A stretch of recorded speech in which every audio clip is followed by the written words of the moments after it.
Sir machine ಇದು semi automatic round cotton machine, ತುಪ್ಪದ ಬತ್ತಿ ಅಂತ ಹೇಳಿದ್ರೆ. ಫಸ್ಟ್ ನೋಡಿ ಈ 2 ರಾಡ್ಗೆ ಆಯಿಲ್ ಹಾಕ್ಕೊಳ್ಳಿ. ಯಾವಾಗಲೂ ಇದಕ್ಕೆ ಆಯಿಲ್ ಹಾಕಬೇಕು. ಮತ್ತೆ ಹತ್ತಿ ಎಲ್ಲ ಇದ್ರೆ ನೀಟಾಗಿ ಕ್ಲೀನ್ ಮಾಡ್ಕೊಳ್ಳಿ.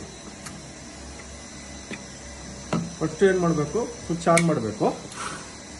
ನೀವು ಸ್ವಿಚ್ ಆನ್ ಮಾಡಿದಾಗ ರೋಲ್ ಕಾಟನ್ ಇದೆ, ಈ ರೋಲ್ ಕಾಟನ್ನ ಹಿಂಗೆ ಇಟ್ಕೊಂಡು ಇದರಲ್ಲಿ ಬಿಟ್ಟು ಇನ್ನು ಮುಂದೆ ಒಂದು ಚೂರು ಹಿಂಗೆ ಮಾಡಿ, ಇಲ್ಲಿ ರೋಲ್ ತಿರುಗ್ತಾ ಇರುತ್ತೆ, ಇಲ್ಲಿ ಬರುತ್ತೆ ಹತ್ತಿ. ಹಿಂಗೆ ಬಂದಾಗ ನೀವು ಇದು ಪೊಸಿಷನ್ನ ಹಿಂಗೆ ತಗೊಂಡು ನೋಡಿ, ಕೈಯಲ್ಲಿ ಈ ಬೆನ್ನಲ್ಲಿ 2 ಕಡೆ ಹಿಂಗೆ ಇಡಬೇಕು. ಈ ಥರ ಬರುತ್ತೆ ಹತ್ತಿ. ನೀವು ಇದು 2 ಪೊಸಿಷನ್ಗೆ ಕೊಡಬೇಕು, ಕೊಡ್ತಾ ಇರುತ್ತೆ. ಇದು ಆಕ್ಚುಲಿ ಆನ್ ಮಾಡೋ ಸಿಸ್ಟಮ್ಗಳು. ನಿಮ್ಗೆ ಇದರಲ್ಲೇ ಅಡ್ವಾಂಟೇಜ್ ಏನಪ್ಪ ಅಂದರೆ, ಇದರಲ್ಲಿ ಸ್ಪ್ಲಿಟ್ ಮಾಡಿನೂ ಮಾಡ್ಬೋದು. ನೀವು ಸ್ಪ್ಲಿಟ್ ಮಾಡಿನೂ ಮಾಡ್ಬೋದು, ಅದು ನಿಮಗೆ ಬಿಟ್ಟು ಸೇರಿದ್ದು. ಕಾಟನ್ನು ಹೆಂಗೆ ಮಾಡಬೇಕು ಅನ್ನೋದು ನಿಮ್ಮ ಮೇಲೆ ಡಿಪೆಂಡು. ಹೆಂಗೆ ಬೇಕಾದ್ರೆ ಸ್ಪ್ಲಿಟ್ ಮಾಡಿ ಮಾಡ್ಬೋದು.